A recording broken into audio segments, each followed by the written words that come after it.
ассалому алайкум бинандагони гиромӣ, нашри ҷанбасии барномаи иттилоотии навидро мустақиман манзури шумо мегардонем. Дар студия Соро Холиқназарова ва сурдатарҷумон Қамаров Авранг. тавре иттилоъ дода будем асосгузори сулҳу ваҳдати миллӣ, пешвои миллат, президенти ҷумҳурии Тоҷикистон муҳтарам Эмомалӣ Раҳмон бо сафари расмӣ дар ҷумҳурии Италия қарор доранд. дар доираи сафари расмӣ ба Италия дар шаҳри Рим, президенти ҷумҳурии Тоҷикистон муҳтарам Эмомалӣ Раҳмон мудири кулли созмони озуқаворӣ ва кишоварзии Созмони Милали Муттаҳид Чӯ Донюйро ба ҳузур пазируфтанд. зимнан сарвари давлат муҳтарам Эмомалӣ Раҳмон бо намояндагони тоҷикони муқими ҷумҳурии Италия, аз ҷумла донишҷӯёни тоҷик ва кормандони ташкилоту созмонҳои бонуфуз мулоқот анҷом доданд.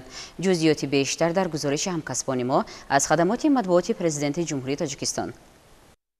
асосгузори сулҳу ваҳдати миллӣ, пешвои миллат, президенти ҷумҳурии Тоҷикистон муҳтарам Эмомалӣ Раҳмон дар доираи сафари расмӣ ба Италия дар шаҳри Рим мудири кулли созмони озуқаворӣ ва кишоварзии Созмони Милали Муттаҳид Чӯ Донюйро ба ҳузур пазируфтанд. дар мулоқот масоили ҳамкорӣ бо ин ниҳоди Созмони Милали Муттаҳид дар самти рушди соҳаи кишоварзӣ баррасӣ гардид. аз ҳамкории муфид бо Созмони озуқаворӣ ва кишоварзӣ қаноатмандӣ зоҳир карда шуд. изҳори итминон карда шуд ки бо талоши рӯзафзуни ҷонибҳо дар оянда низ рушди ҳамкорӣ ба татбиқи боз ҳам бобарори ислоҳоти кишоварзӣ дар ҷумҳурии Тоҷикистон, амалисозӣ яке аз ҳадафҳои стратегии таъмини амнияти озуқаворӣ ва дар маҷмӯъ ба ҳадафҳои рушди устувор мусоидат хоҳад намуд. таъкид шуд ки беҳбуд бахшидан ва самаранокии соҳаи кишоварзӣ ва таҳкими рушди устувори ин бахш омили муҳими баландбардоштани некуаҳволии мардуми деҳот аст. ҷонибҳо омодагии худро барои идомаи робитаҳо ҷиҳати беҳсозии истифодаи заминҳои корам, пешгирӣ аз харобшавии онҳо ва ба истифода додани заминҳои нав иброз доштанд. дар доираи пешбурди сиёсати инкишофи иқтисоди сабзи Тоҷикистон, идоти технологияҳои ниҳодпарварӣ баҳри барқарор намудани ҷангалзор, ҳифзи ҷангалу бутазор аз эрозия ва шусташавии заминҳо зарур шумурда шуд. тавре зикр гардид ҳоло миёни гурӯҳи кории Тоҷикистон ва Созмони озуқаворӣ ва кишоварзӣ назди Созмони Милали Муттаҳид барои ворид намудани чанде аз минтақаҳо ва маҳсулоти кишоварзии кишвари мо ба низоми мероси кишоварзии дорои аҳамияти ҷаҳонӣ ҳамкорӣ ба роҳ монда шудааст ва ояндаи наздик бояд самараҳои нахустини ин кори муштарак эълон гардад. дар доираи сафари расмӣ ба ҷумҳурии Италия, асосгузори сулҳу ваҳдати миллӣ, пешвои миллат, президенти ҷумҳурии Тоҷикистон муҳтарам Эмомалӣ Раҳмон дар қароргоҳи Созмони озуқа ва кишоварзии Созмони Милали Муттаҳид дар шаҳри Рим дар маросими муаррифии навъҳои тоҷикии зардолу, ангур ва хушкмеваи Тоҷикистон иштирок карданд. иттилоъ дода шуд ки зардолу ҳамчун дарахти мевадиҳанда таърихи зиёда аз 4000 сола дошта, аз рӯи ақидаи олимон ҳудуди Тоҷикистон яке аз минтақаҳои пайдоиши он эътироф гардидааст. зардолу аҳамияти муҳими иқтисодӣ ва ғизоию табобатӣ дорад. таркиби бои кимиёвии меваю донаки зардолу сабаб шудааст ки он ҳамчун ғизои парҳезӣ эътироф гардад. аз рӯи маълумоти оморӣ дар даҳсолаи охир дар саросари олам майдони боғоти зардолу ва истеҳсоли меваи он афзоиш меёбад.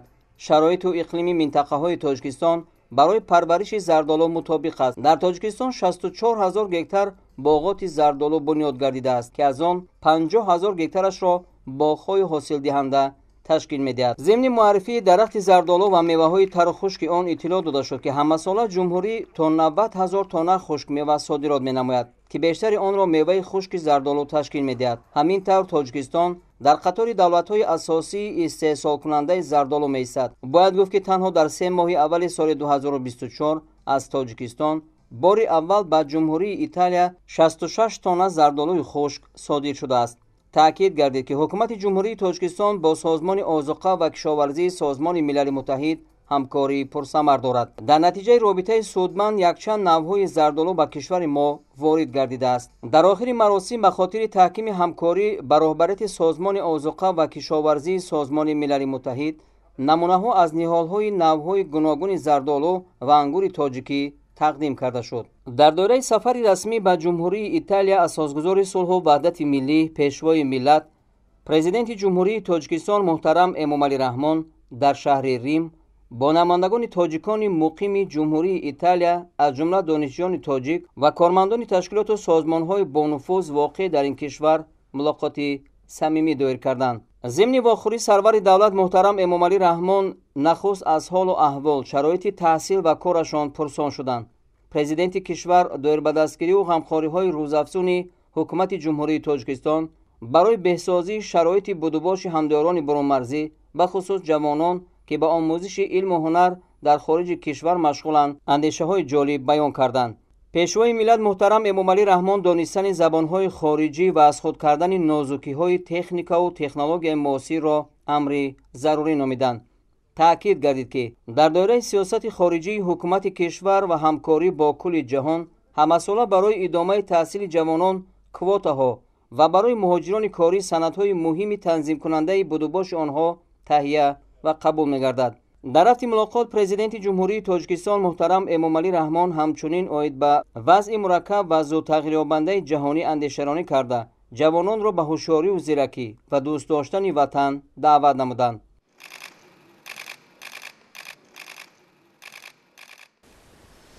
рӯзи гузашта дар доираи сафари расмии пешвои миллат муҳтарам Эмомалӣ Раҳмон ба ҷумҳурии Италия дар шаҳри Рим форуми сармоягузории Тоҷикистон ва Италия таҳти унвони муаррифии ҷумҳурии Тоҷикистон дар Италия баргузор гардид. тафсилоти бештар дар гузориши навбатии барнома. 24 апрел дар доираи сафари расмии асосгузори сулҳу ваҳдати миллӣ пешвои миллат президенти ҷумҳурии Тоҷикистон муҳтарам Эмомалӣ Раҳмон ба ҷумҳурии Италия дар шаҳри Рим форуми сармоягузории Тоҷикистон ва Италия оид ба муаррифии ҷумҳурии Тоҷикистон дар Италия баргузор гардид. мақсад аз баргузории чорабинии мазкур муаррифии зарфият ва имкониятҳои сармоягузорӣ ба иқтисоди Тоҷикистон ва дар ин замина густариши ҳамкории тиҷоративу сармоягузорӣ тавассути ташкили муколамаи озод байни соҳибкорону сармоягузорон ва дарёфти роҳҳои нави ҳамкорӣ дар самти ташкили корхонаҳои муштарак ба ҳисоб меравад. дар чорабинӣ беш аз 150 ширкат аз ҳарду ҷониб аз ҷумла роҳбарон ва масъулони вазорату идораҳои давлатӣ ва соҳибкорону сармоягузорон, намояндагони ширкату корхонаҳои соҳаҳои гуногуни иқтисодиёти Тоҷикистону Италия иштирок намуданд. бояд қайд намуд ки чунин иқдом ва шаклҳои ҳамкорӣ аз муносибатҳои шарикии ҷумҳурии Тоҷикистон ва ҷумҳурии Италия шаҳодат медиҳад. форуми сармоягузории Тоҷикистону Италия бо номи муаррифии ҷумҳурии Тоҷикистон дар Италияро Мауро Батуччи, корманди масъули вазорати корҳои хориҷӣ ва ҳамкории байналмилалии ҷумҳурии Италия ифтитоҳ намуд. дар ҳамоиш имконияти ҳамкории доираҳои соҳибкорӣ ва сармоягузорони ду кишвар дар самтҳои саноат, инфрасохтор, кишоварзӣ, энергетика, хизматрасониҳо, технологияҳои иттилоотӣ ва дигар соҳаҳои афзалиятнок мавриди муҳокимаи ҷонибҳо қарор дода шуд. аз ҷумла имкониятҳои сармоягузории Тоҷикистон ва имтиёзҳо дар ин самт аз ҷониби раиси Кумитаи давлатии сармоягузорӣ ва идораи амволи давлатии ҷумҳурии Тоҷикистон Раҳимзода Султон, имкониятҳои саноатии кишвар аз ҷониби вазири саноат ва технологияҳои нав Кабир Шералӣ ва имкониятҳои энергетикии ҷумҳурии Тоҷикистон аз ҷониби вазири энергетика ва захираҳои об Ҷумъат Далер муаррифӣ карда шуд. дар ҷаласа муовини вазири корхонаҳо ва истеҳсоли Италия Валентино Валентини, президенти агентии Италия оид ба савдо Матео Зоппас, намояндагони сатҳи баланди Саче Паоло Валерио ва Симест Франческа Аликата, роҳбарияти вазорати корҳои хориҷӣ ва мақомоти сармоягузориву тиҷоратии Италия иштирок намуда зарфияту имкониятҳои сармоягузориро дар Тоҷикистон баланд арзёбӣ намуданд. зимнан роҳбарият ва намояндагони ширкатҳои Вибилд ва Каррера аз таҷриба ва фаъолияти ширкатҳои итолиёвӣ дар Тоҷикистон ба иштирокчиёни ҳамоиш маълумоти муфассал пешниҳод намуданд. ҳамзамон дар доираи ҳамоиш вохӯриҳои дуҷонибаи соҳибкорони ҳарду кишвар дар шакли соҳибкор бо соҳибкор ва бахши давлативу хусусии ҳарду ҷониб баргузор гардида дар доираи онҳо масъалаҳои тиҷоративу сармоягузорӣ матраҳ карда шуданд. иштирокчиёни форум ба баргузории чорабинии мазкур баҳои баланд дода ба ифоқа расиданд ки минбаъд низ чунин ҳамоишҳои соҳибкоронро мунтазам баргузор менамоянд. доир кардани чунин чорабиниҳо ба рушди ҳамкории иқтисодиву тиҷоратӣ, баландбардоштани нерӯи содиротӣ, ҷалби сармояву воридоти технологияҳои муосир ва тақвияти ҳамкории дуҷонибаи иқтисодиву сармоягузории Тоҷикистону Италия мусоидат менамояд. дар маҷмӯъ ҳамоиш дар сатҳи баланди ташкилӣ баргузор карда шуда дар доираи он ба маблағи зиёда аз 160 миллион доллари амрикоӣ ҳуҷҷатҳои дуҷонибаи ҳамкорӣ ба имзо расонда шуд. аз ҷумла созишномаи ҳамкорӣ байни вазорати саноат ва технологияҳои нави ҷумҳурии Тоҷикистон و شرکت ایتالیایی مرزول ماچینز تکستایل سیریل به مبلغ 100 میلیون یورو. سازشنامه بین شرکت وطنی غیور گروه و شرکت ایتالیایی سکام ایمولا جهت بنیاد خط استحصال محصولات سفالی در تاجیکستان به مبلغ 35 میلیون دلار آمریکایی. سازشنامه بین شرکت تاجیکستانی گرین فودز و شرکت ایتالیایی انسلمو ایمپرینتی سیریل جهت به راه ماندن خط استحصال مکرون به مبلغ 1 میلیون و 778 هزار یورو. سازشنامه همکاری بین شرکت اپریلیفکای تاجیکستان و شرکت ایتالیایی یوراماشین به مبلغ نزدیک 2 میلیون دلار برای تجهیزات کارکرد متال‌های قیمت‌بها. سازشنامه بین جمعیت سهامی کشاده فلزات نادر تاجیکستان و شرکت ایتالیایی BTT ایمپرینتی باید به واردات کردن تجهیزات معاصر برای ازنوسازی دستگاه‌های خالصکاری طلا و نقره. یادداشت تفاهم بین شرکت تاجیکستانی خوب جمع اینوست و شرکت ایتالیایی فاوا سوشیتا پر ازیانی جهت به راه ماندن خط استحصال مکرون به مبلغ 7 میلیون دلار آمریکایی. یادداشت تفاهم بین شرکت خالدینگی یاقوت 2000 شرکت‌های ایتالیایی کاستل سیریل و پروف سیریل باید به بنیاد کارخانه‌های مبلسازی در تاجیکستان. همچنین 23 اپریل در دوره سفر رسمی پرزیدنت جمهوری تاجیکستان به جمهوری ایتالیا بین نایب پرزیدنت فدراسیون فوتبال تاجیکستان و رهبریت فدراسیون فوتبال ایتالیا پروتکل همکاری باید به بلند برداشتن سطح کسبی مربیان فوتبال تاجیک و آموزش فوتبالبازان جمهوری تاجیکستان در اکادمی‌های فوتبال ایتالیا به امضا رسید. در دوره بیزنس فورم مذکور شرکت غیور گروه با یکی از شرکت‌های معروف جمهوری ایتالیا شرکت سکمی سازشنامه همکاری به امضا رساند. طبق سازشنامه مذکور در جمهوری تاجیکستان کارخانه استحصال محصولات کرامیک بنیاد می‌گردد. Sono Uberto Selvatico Estense, sono presidente del gruppo Anselmo. Меня зовут Уберто Сильватико Эстенсе. Я представляю и собственник компании Anselmo Group, которая занимается производством и поставкой линий оборудования для производства макаронных изделий.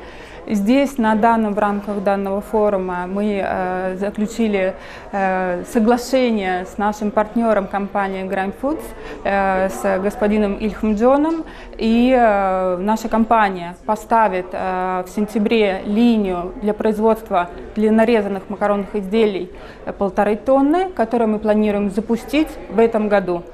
Это будет линия производить макаронные изделия импортозамещения. ما امکانیت و شرایطی که در تاجیکستان عزیزمون موجود می باشد در ساحه صاحبکاری در استحصال محصولات ها پیشنهاد کرده ایستادیم و امیدواریم که با یگان شرکت ایتالیایی یگان قرارداد به امضا کرده شریکان نو رو پیدا کرده و عموما می خواهیم مال و محصولات خودمون رو به این کشورهای اروپایی انتقال دهیم و معرفی نماییم مال و محصولات تاجیکستان عزیزمون رو. اساساً ایتالیا هم یکی از کشورهای می باشه که با کارکرد سنگ بسیار مشهور است در دنیا و بعد این چرابینی امیدواریم که از این شرکت ها هم دیدن کنیم و تجربه که اینها دارن تجربه بایی که دارن در ساحه کارکرد سنگ های رنگه آموزش قرار دیم.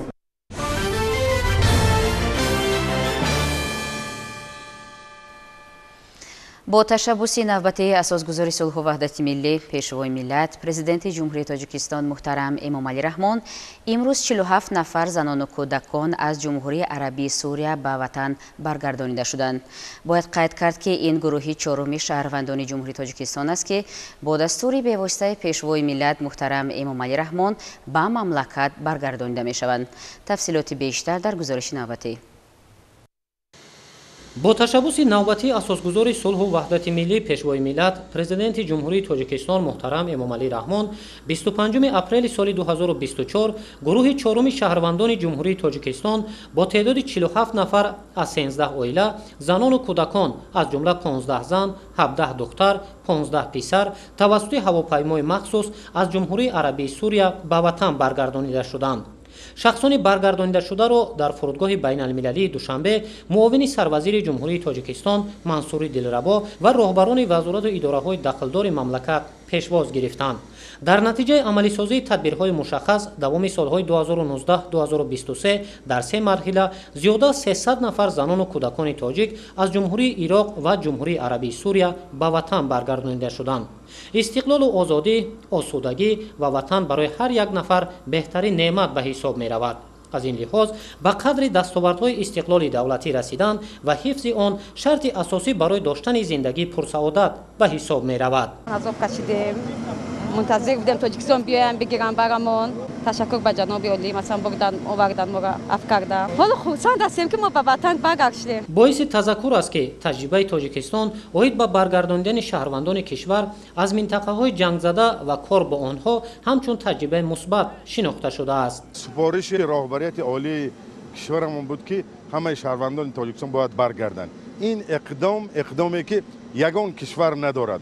мо тавонистем ки ҳамин иқдомро иҷро кунем. занону кӯдакони баргардонидашуда пас аз гузарондани корҳои офиятбахшӣ ва ҳамгироии иҷтимоӣ ба муҳити оила баргардонида мешаванд. масъалаи барқарорсозӣ ба ҳаёти муқаррарӣ мутобиқ намудан ва бо ҷои кору таҳсил таъмин намудани занону кӯдакони аз минтақаҳои амалиётҳои ҷангӣ баргардонидашуда зери таваҷҷӯҳи махсуси президенти ҷумҳурии тоҷикистон пешвои миллат муҳтарам эмомалӣ раҳмон қарор дорад. ҳукумати ҷумҳурии тоҷикистон пайваста талош мекунад ки шаҳрвандонаш ҳаёти пурсаодату осудагӣ дошта бошанд.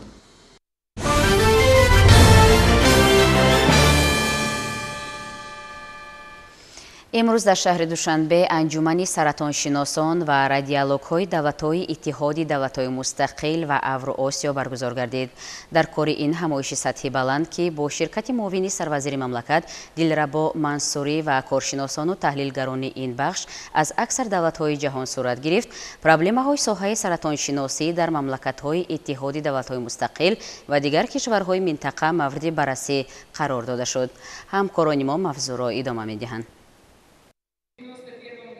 пойтахти тоҷикистон шаҳри душанбе мизбони анҷумани саратоншиносони иттиҳоди давлатҳои мустақил ва кишварҳои авроосиё гардид. кори анҷуман бо иштироки олимони зиёди саратоншинос аз марказҳои саратоншиносии иттиҳоди давлатҳои мустақил ва кишварҳои аврупо дар сатҳи баланди ташкилӣ ҷараён гирифт. дилрабо мансурӣ муовини сарвазири ҷумҳурии тоҷикистон зимни суханронии худ баргузори ин анҷуманро дар муҳокима пешгирии бемориҳои нави саратон ва усулҳои нави табобати он муҳим арзёбӣ кард. бо таҳлил ва баррасии вазъи хизматрасонии тиббӣ ба беморони гирифтори саратон дар мамлакат вазири тандурустӣ ва ҳифзи иҷтимоии аҳолии ҷумҳурии тоҷикистон иттилоъ дод ки барои ташхису табобати ин беморӣ дар ҷумҳурӣ шароити хуби хизматрасонӣ муҳайё мебошад. қайд гардид ки ворид кардани усулҳои нави табобати бемориҳои саратон яке аз самтҳои афзалиятноки соҳа ба шумор рафта, табибони ҷумҳурӣ ҳамчун пайравони воқеии сино дар доираи ҳамкориҳои байналмилалӣ усулҳои муосири табобати ин бемориро дар кишвар ба роҳ мондаанд.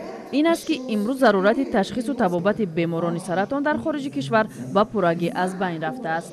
дар кори ин анҷуман бештар аз 240 нафар меҳмонон аз хориҷи кишвар аз Россия, Қазоқистон, O'zbekiston, Қирғизистон, Туркманистон, Франсия, Ҳиндустон ва дигар давлатҳо иштирок доранд.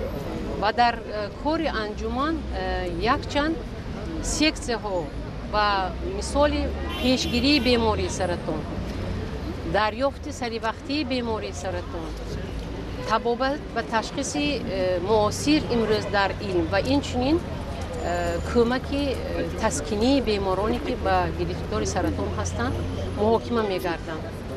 мо фикр дорем ки имрӯза чорабиниҳо ва се рӯзи дигар ки дар тоҷикистон баргузор мегардад барои ҷумҳурии тоҷикистон, барои ҳам беморон, ҳам худи саратоншиносон яктакон барои рушди ин соҳа мегардад ва ҳамаи саратоншиносон имрӯз омода ҳастанд ки маъризаҳои илмии худро дар ин се рӯз баррасӣ карда аз он як хулосаҳои дуруст барои такмил додани соҳаи саратоншиносӣ қабул намоянд. табра иттилоъ дода шуд анҷумани 16-уми саратоншиносон ва радиологони кишварҳои иттиҳоди давлатҳои мустақил ва авроосиё барои бори дуюм дар ҷумҳурии тоҷикистон баргузор мегардад. чорабинӣ дар шакли ҳузурӣ ва маҷозӣ ҷараён гирифт. дар анҷуман коршиносони пешбари беш аз 12 кишвари хориҷӣ ҷамъ омада ба масъалаҳои мубрами соҳаи саратоншиносӣ диққати махсус зоҳир карданд. дар умум дар доираи ин анҷуман олимону донишмандони соҳа дар доираи 587 маъруза вазъи имрӯзи гирифторӣ ба бемории саратонро дар кишварҳои иттиҳоди давлатҳои мустақил ва авро осиё ба таври лозима муҳокима карданд. мубодилаи таҷриба ва дониш дар ҳама соҳаҳои саратоншиносӣ аз пешгирии саратон то барқарорсозӣ ва кӯмаки паллиативӣ мавзӯъҳои меҳварии кори ҳамоиш буд. коршиносон дар баробари табодули таҷриба байни табибони кишварҳои иттиҳоди давлатҳои мустақил ва авруосиё инчунин бештар кардани таҳқиқотро дар соҳаи саратоншиносӣ ва дастрасӣ ба технологияҳои муосири тиббиро барои пиёда сохтани ҳадафҳо дар самти ташхису табобати гирифторони бемории саратон муҳим арзёбӣ карданд.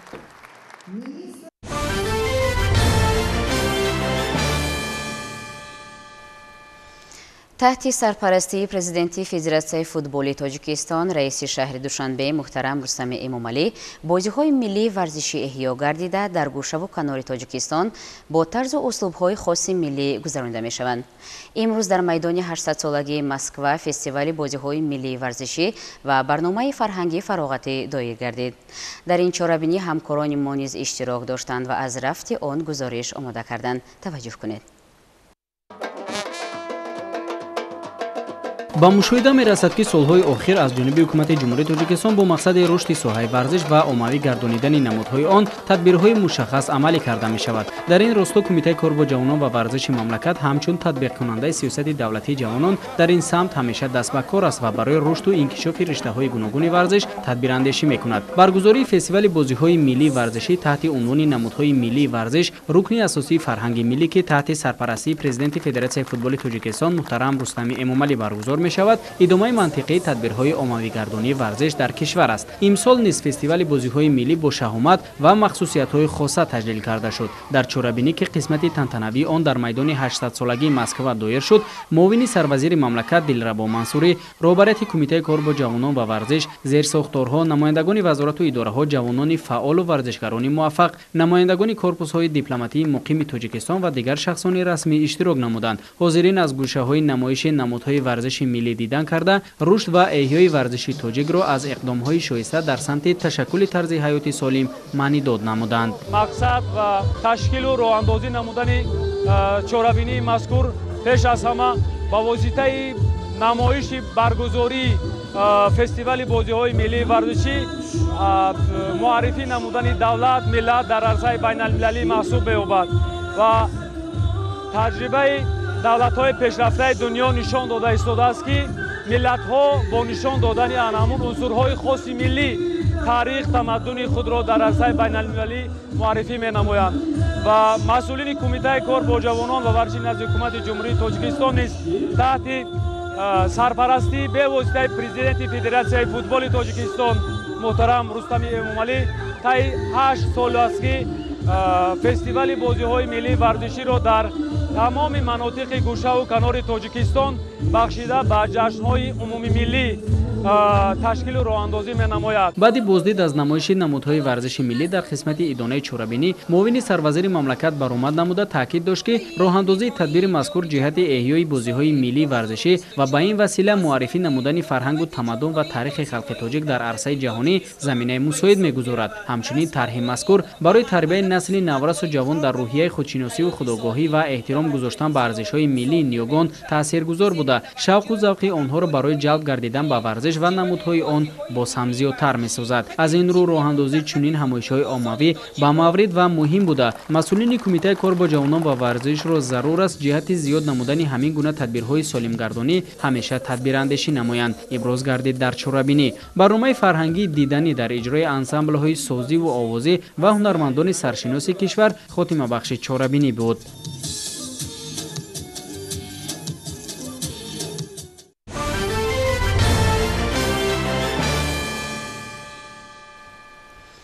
агентии обу ҳавошиносии тоҷикистон дар рӯзҳои оянда боришоти бошиддати боронро пешгӯӣ мекунад. ин ҳолат дар баъзе минтақаҳои кишвар паёмадҳои селу ярчфароӣ ва дигар ҳодисаҳои табииро дар пай хоҳад дошт. бахусус рӯзҳои 26 то 28 апрел дар ҷумҳурӣ ноустувории вазъи ҳаво пешгӯӣ шуда боришоти борон дар назар аст. маркази матбуоти кумитаи ҳолатҳои фавқулода ва мудофиаи граждании назди ҳукумати ҷумҳурии тоҷикистон вазъи ҳавои чанд рӯзи ояндаро чунин пешгӯӣ мекунанд. طبق معلومات агентии обу ҳавошиносии кишвар аз 26 то 28 апрели соли равон در حدود مملکت هوای نو استوار شده، بارشات بارون در وادی‌ها و در بلندی‌های زیاده از 2,500 متر بارون به برف مبدل می‌گردد. باید قید نمود که روز 24 و 25 اپریل در حدود ناحیه‌های کوهی تابع مرکز از جمله ولایت سوخت، ناحیه‌های کوهیش، ولایت ختلان و قسمت غربی ولایت مختار کوهستان بدخشان در نتیجه یک بار آبشوی آن برف‌هایی که در بلندکوه‌ها بودند، بلندشوی سطح آب دریاها هم پیشگویی شده. ظهورات آمدن سیل‌ها خطرش خیلی زیاد می‌گردد. باید قید نمود که در نتیجه بارشات بارانی پوشیده که روزهای 28 اپریل در حدود مملکت بغیر از استثنای ولایت مختار کوهستان بدخشان احتمالیت فرآمدن ترما، احتمالیت از آن جمله آمدن سیل، سنگریزش و از آن جمله یخ خیلی خطرش بلند می‌گردد.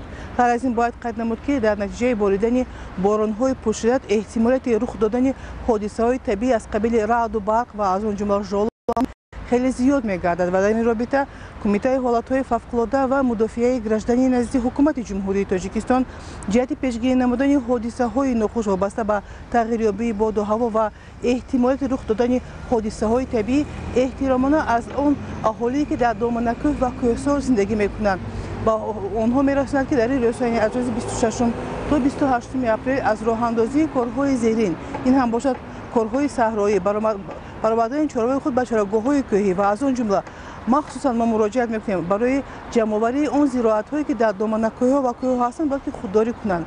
اصلا مهمش خواهشمندیم جهت پیشگیری نمودن حادثه‌های ناخوش باید که حتما کودکان خود را برای این گونه کارها راه‌اندازی نکنند. خواهشمندیم چون آن معلوماتی که در خود کمیته هست شبانه روز گذشته در نتیجه چراندن چراغ‌های خود در چراگاه‌های کوهی ناحیه شهرستان استقامت کننده 17 ساله این ناحیه در نتیجه رخ دادن حادثه طبیعی این هم باشد رعد و برق به هلاکت رسید. بنابراین خواهشمندیم کودکان خود را احتیاط نماید، برای چراندن چراگاه‌ها آنها را نفرستید و از همه مهمش خود هم عبرت شوید تا اینکه برای جمع‌آوری زراعت‌هایی که این زمان در کوهسار هست نروید. و البته مراجعت مخصوصی کمیته حالات فوق‌العاده بر رانندگان هست. در این روزها هنگام راه‌اندازی اون سیر و سیاحت یا اینکه خود سفر خود طریق شهرهای دوشنبه خوجند، دوشنبه خروخ، دوشنبه رشت لخش خواهشمندیم در مد اول آید به وضع باد و هوا معلومات گرفته بعدا سفرهای خود را تحریز نمایند.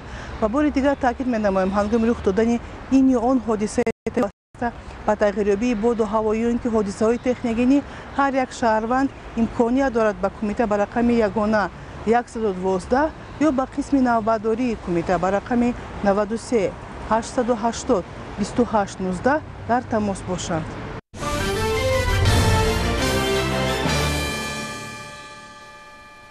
تطبیق هدفناک سیاست اگراری حکومت مملکت امکان فراهم آورد که در اکثر سمت‌ها پیشروی‌های جدی به عمل آید. مخصوصاً در همه فصل سال تأمین کردن بازار استعمالی با محصولات تر و تازه نتیجه چاره‌اندیشی‌های مقامات و مهنت شایسته کشاورزان میباشد. در خواجگی‌های دهقانی و فرمری ناحیه دوستی و جیهونی ولایت ختلان با استفاده از هوا و آب و خاک زرخیز هر قطعه زمینی کارم آبی مقصدناک استفاده گشته در برابر رویانیدن حاصل فراوان میوه و سبزوات بروقتی برزگران الکای به جمع‌آوری پیاز بهاری شروع نمودند. همکارنمان در همین باره از ناحیه‌های ذکر شده گزارش آماده نمودند. کشاورزان ناحیه دوستی در سمت پرورش و استحصال نمودهای گوناگون محصولات کشاورزی تجربه بای داشته همه ساله در این ایام بازارهای داخلی کشور را پوره با پیاز بروقتی تامین می‌نماید. در این شب و روز جمع‌آوری حاصل پیاز در ناحیه با سرعت تام ادامه داشته. دهقانان به خاطر سری وقت و به تلف جمع‌آوری نمودن پیاز پخته رسیده از امکانات‌های مساعد خوب استفاده می‌برند. من حاضر سبزیجات بروقتی را جمع‌آوری سر شدم. سبزیجات هر خیلی مثلا کبچکی، کرم، گلکرم، لبلبی، اوشی، من پیاز ملکه که جمع‌آوری سر کردیم. پیاز همگی 470 هکتار، خوجه دهقانی 1 هکتار زمین میدانی وابستگی دارد، 51 هکتار کردگی. من هر 1 هکتار 550 سنتینری حاصل جمع‌آوری کرده شده است. سال گذشته قریب 190,000 تن جمع‌آوری کرده شد. امسال نسبت سال گذشته زیاد کردنیم.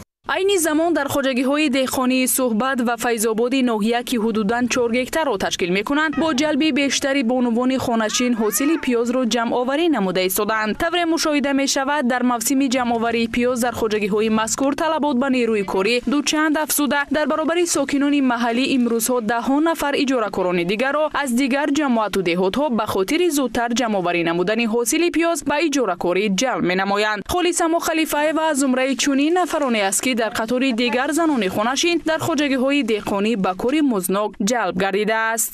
тақрибан 1-3 рӯз чор шид ки мо ба чиндани ҳамин пиёз машғулем. ҳар сол мавсим пиёз шавад мо меоем мечинем.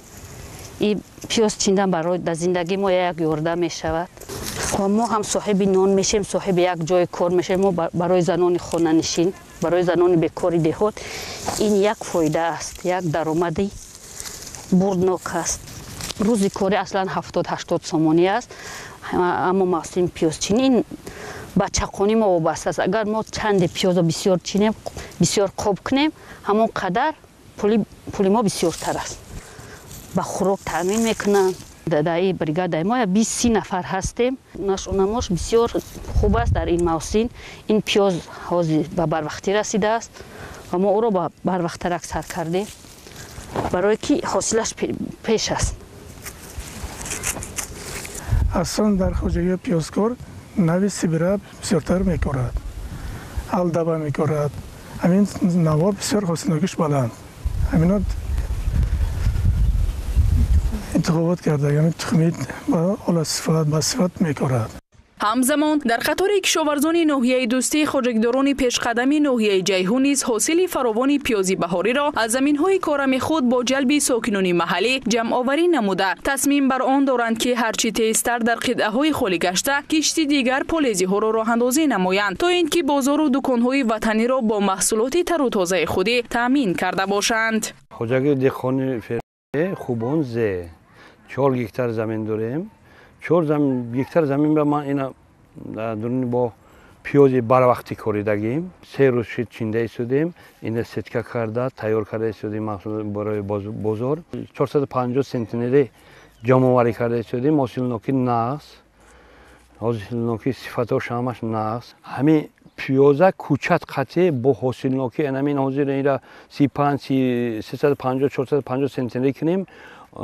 кӯчат қатъи то 600 сентнера ҳосил гирифтам ба таҷриба омӯхта истодем ҳозир. аз суҳбат бо мутахассисони соҳаи кишоварзӣ бармеояд ки имсол ҳосилнокии заминҳои кишти пиёз хуб буда. хоҷагидорон боварӣ доранд ки дурнамои истеҳсоли ин маҳсулотро ҳарчи зудтар бар зиёд иҷро менамоянд. гузориши Шаҳлои Аҳмадхон, Фирӯзҷон Қурбонов ва Толибҷон Сайфов бар барномаи иттилооти Навид аз вилояти Хатлон.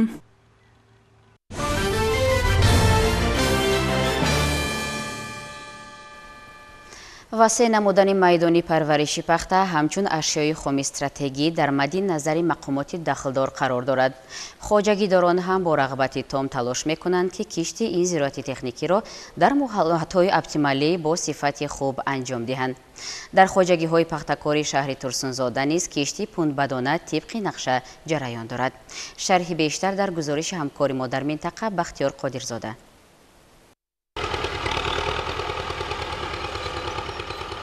соҳаи пахтакорӣ таи солҳои охир рушд ёфта, фаъолияти корхонаҳои коркарди пахта ва ҳаҷми содироти он зиёд мешавад.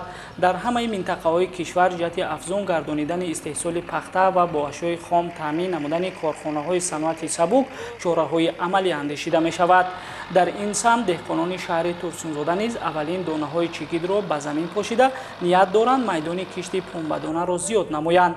кишти аввали пунбадона дар хоҷагии деҳқонии Шарофат 2014 ҳудуди ҷамоати деҳоти Навобод бо иштироки намояндаи мақомоти иҷроияи ҳокимияти давлатии шаҳри Турсунзода ва кишоварзони шаҳр сурат гирифт.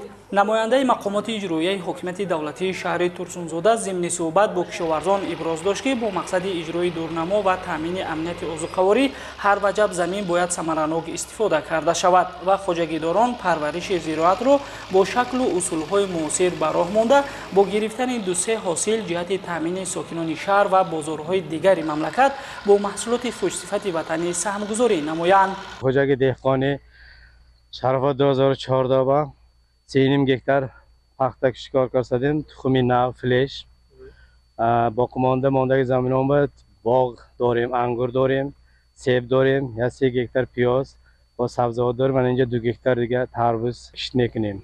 طبق اطلاع مسئولین در حدود دهات در میدان 90 هکتار زمین کشتی پنبه‌دانه گذرانیده می شود.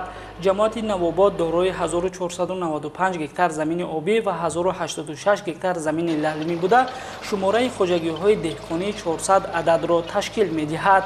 اینچنین در زمین‌های دیگر حدود جماعت در برابر کشت پخته نوع گوناگون سبزیجات و غله‌دانگی کشت و پرورش می‌یابد.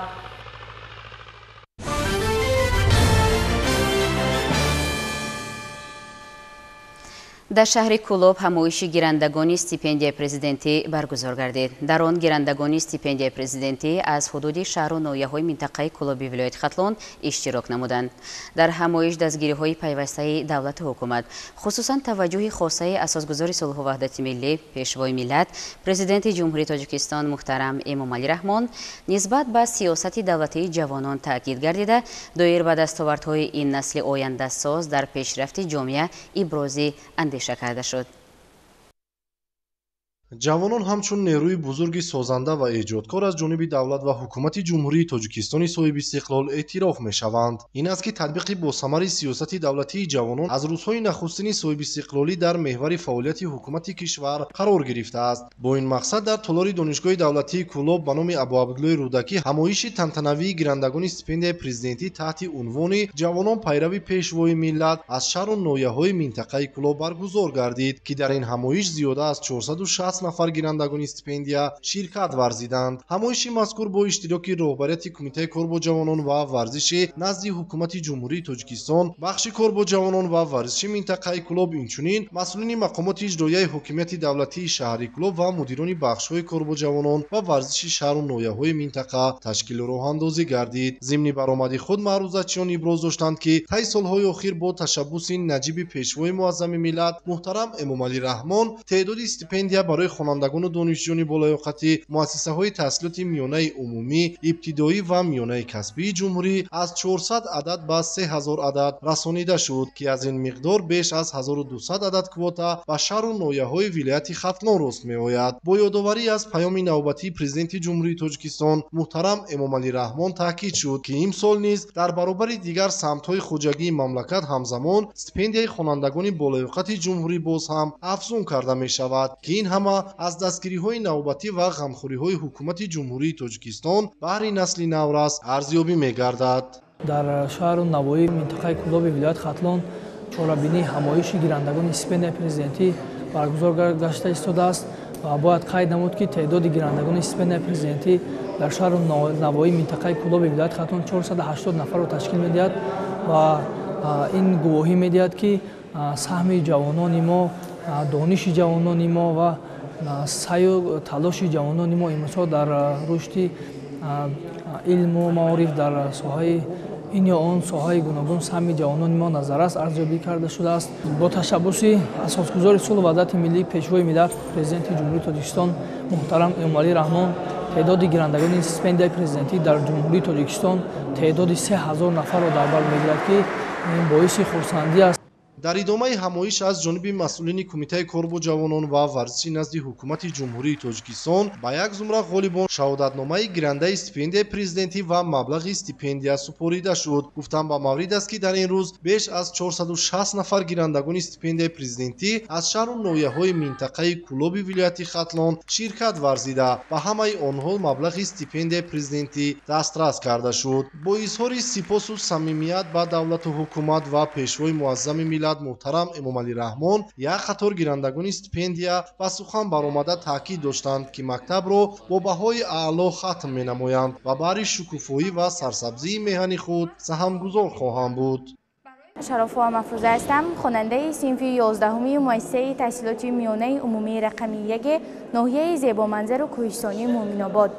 ما امروز گیرندگان استیپندیای پرزیدنت جمهوری تاجیکستان در همایش بین جوانان در شهر کولوب جمع آمدیم که به خود یک تصورات بینهایت شاد و رنگین گرفتیم.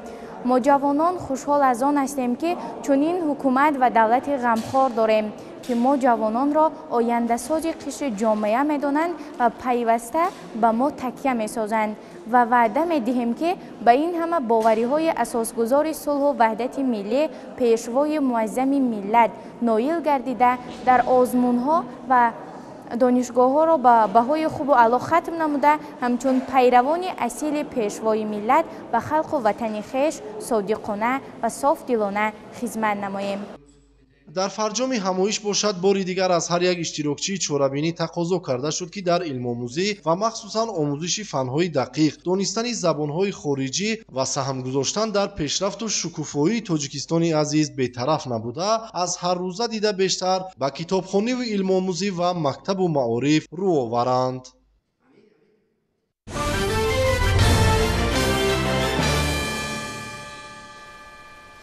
در ناحیه ونج دوره یکمی آزمون جمهوریوی تاجیکستان وطن عزیزی من دایر گردید. چارابینی با رعایت شرط و طلبات آزمون برگزار شده غالبان مسابقه به دوره ولایتی را خود گرفتند. همکاری ما در منطقه خاصیت خدایور بگزاده اطلاع می‌دهد که تعداد داوطلبان این آزمون نسبت به سالهای گذشته زیاد به قید گرفته شده است.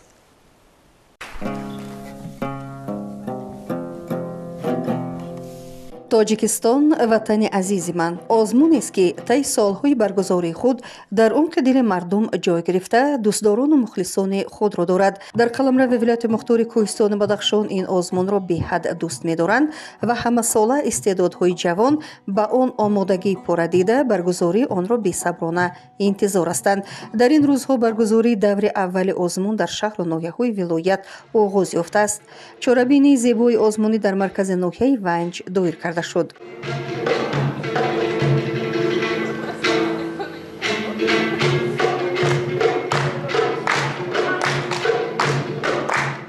ҳадафи меҳварии озмун дарёфти истеъдодҳои нав дар соҳаи санъати мусиқӣ ва сарояндагӣ, тасвирӣ ва дизайн, баланд бардоштани маҳорати касбӣ ва зебоишиносӣ, тақвият бахшидан ба ҳунари баланди иҷрокунандагӣ, таблиғ ва эҳёи ҳунарҳои мардумӣ, муаррифии фарҳанги волои миллати тоҷик, эҳтиром ва арҷгузорӣ ба суннатҳои неки аҷдодӣ, сатҳи касбии асарҳои нави мусиқӣ, офарандагӣ, интихоби намунаҳои беҳтарини оҳангу суруд, коллексияҳо ва асарҳои рассомӣ ки инъикоскунандаи фарҳанги гузашта ва имрӯзаи миллати тоҷик ҳастанд мебошад.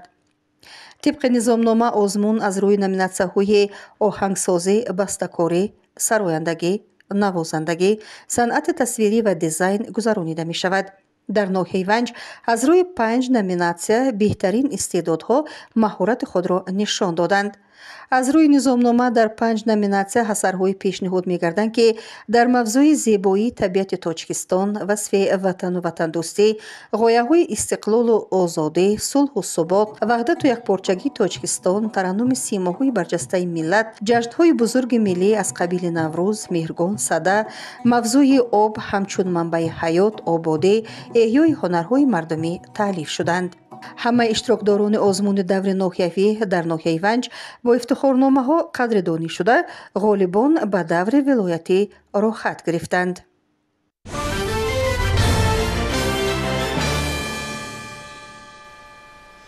آثار ادیبان تاجیکستان را معرفی مظفریت و دستاوردهای زمانی صاحب استقلالی وطنی بیشتاسایمان تشکیل می‌دهد. محور این آثار و مضمون آنها از تربیت جوانان در روحیه میهندوستی و ارجگذاری به ارزش‌های معاصر دولتداری نوین عبارت است. همایشی که در دانشگاه دولتی کلاب به نام ابو عبدالله رودکی دایر گردید به همین موضوع بخشیده شد. ватандӯстӣ ва ҳуввияти миллӣ дар осори адибони даврони истиқлол таҳти ҳамин унвон дар донишгоҳи давлатии кӯлоб ба номи абуабдулло рӯдакӣ ҳамоиши ҷумҳуриявии илмӣ назариявӣ бо ташаббуси кафедраи адабиёти тоҷики факултети филологияи тоҷик ва журналистика бахшида ба фаъолияти эҷодии шоири халқии тоҷикистон барандаи ҷоизаи давлатии ҷумҳурии тоҷикистон ба номи абуабдулло рӯдакӣ муҳаммад ғоиб баргузор гардид. дар кори ҳамоиш аҳли илму адаб, шоирону нависандагон, дӯстдорони каломи мавзун ва ҳайати васеъи омӯзгорону донишҷӯён иштирок намуданд. ҳамоишро ректори донишгоҳ профессор раҳмон дилшод сафарбек ифтитоҳ намуда иброз дошт ки шоирони манотиқи гуногуни тоҷикистон дар ҳавзаҳои гуногуни адабӣ даври ҳам гирд омада кӯшиш карданд ки пайравони асили аҷдодони хеш бошанд ва сифати шеърро дар он сатҳу дараҷае ки буд нигоҳ дошта бошанд. در нишасту доираҳои адабии минтақаи Кӯлоб шоирони ҷавону лайоқадман ба воя мерасиданд, ки соҳибдевону соҳибкитоб буда боиси ғановати хазинаи адабиёти муосири тоҷик гардиданд, ки дар шумули онҳо Муҳаммад Ғоиб бо ашъори пурмазмунаш ҷойгоҳи хоса дорад. استاد محمد غایب خودش دستپرور این بارگاه علم است و محبتش نسبت به این خاک و این سرزمین و این درگاه زیاد است و توانست که شهرت این بارگاه علم را زیاد نماید، آبروی آن را در عرصه جمهوری و بیرون از آن شهرت بخشد. در ایجادیاتش همین محبت خیلی خوب تصویر یافته است. در واقع محمد غایب شاعر خلقی تاجیکستان برنده جایزه دولتی به نام استاد رودکی از جمله شاعران نامدار و وطنسرا و وطندوست تاجیکستان صاحب استقلال است که در رشد و تشکل نظم و نثر معاصر تاجیک سهم نهایت بزرگ و قیاس نشونده دارد. او از جمله ادیبان است که نقشش در رشد معنویات جامعه و تربیت نسل جوان در روحیه خویشتن‌شناسی و وطندوستی نیز نهایت برجسته است. در چندین بخش خوب آزموده است. اول استاد محمد غایب از شعر کودک سر کرده است، یعنی همچون شاعر کودک عضو اتحاد نویسندگان تاجیکستان شده است. بعداً وقتی که استاد همچون شاعر بچگانه خیلی کتاب‌ها چاپ می‌کنند، آهسته آهسته می‌گذرد به شعر کلانسالان، به اصطلاح کلانسالان، و در این شعر نیز کارهای زیادی انجام می‌دهد و کتاب‌های خود را پیوسته آهسته آهسته چاپ می‌کند و نسل امروزه تاجیک استاد محمد غایب را همچون شاعر بسیار معروف تاجیک می‌شناسد. بخش دیگری فعالیت استاد، فعالیت ادبی استاد محمد غایب این نویسندگی است. استاد رمان نوشته است، قصه ها نوشته است. استاد دراماتورگ است، دراما نوشته است، کینو پویست ها نوشتگی. ادیب در هر شعر و ترانه تابش‌های نو به نوی این موضوع را با عباره‌های نازک، شیوه شیرین و هنری بلندتر شاعری به قلم داده در آینه هر نگاهی نیک بهشت رنگی وطن و مردمی وفادار و جانفدایش را می‌بیند و راه جاودانه ملک میراثی را از هر قدم ایشان می‌جوید. دیگر معروضه‌چیان دایر به پهلوهای حیات و فعالیت ایجادی و تحلیل موضوعهای اشعار شاعر سخنرانی و معروضه‌های علمی نمودند.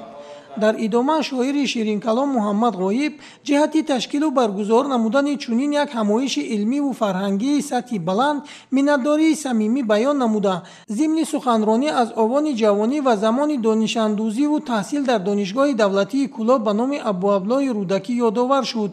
همچنین از اشعار خود پارچه‌های شعری را به اهل نشست قرائت نموده، همگان را برای دوست داشتن مرز و بوم و صداقت به خلق و ملت دعوت کرد. شیرین جان سفرزاده سیف‌الدین اسماعیلوف از شهر کولاب برای برنامه نوید.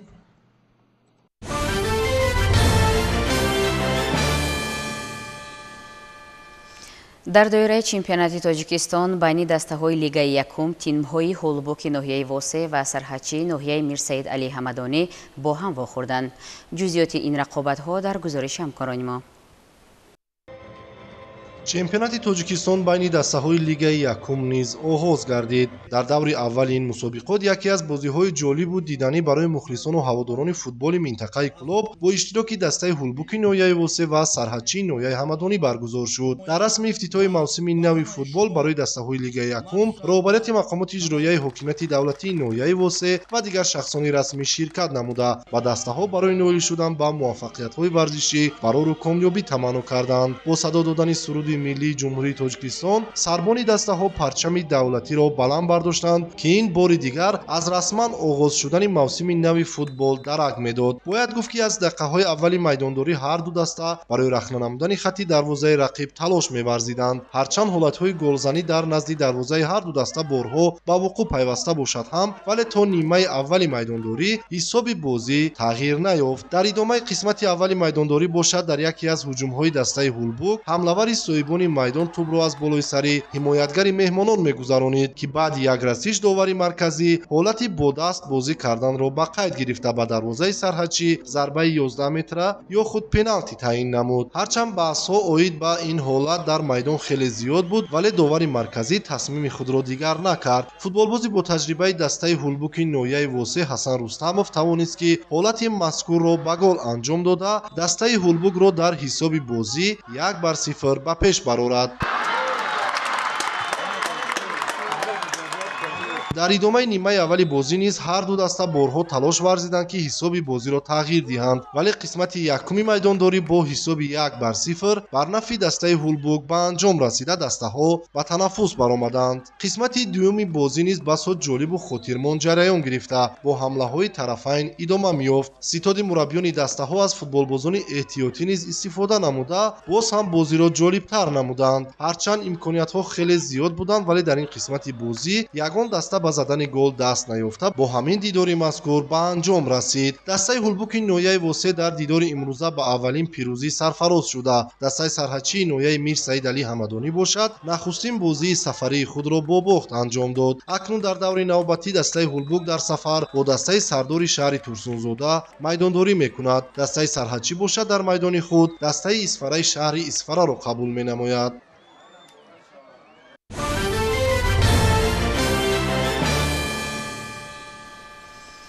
бинандагони гиромӣ буд нашри ҷанбасии барномаи иттилооти навид. манзури шумо бароятон шаби хушу хубро таманно мекунем. хайр.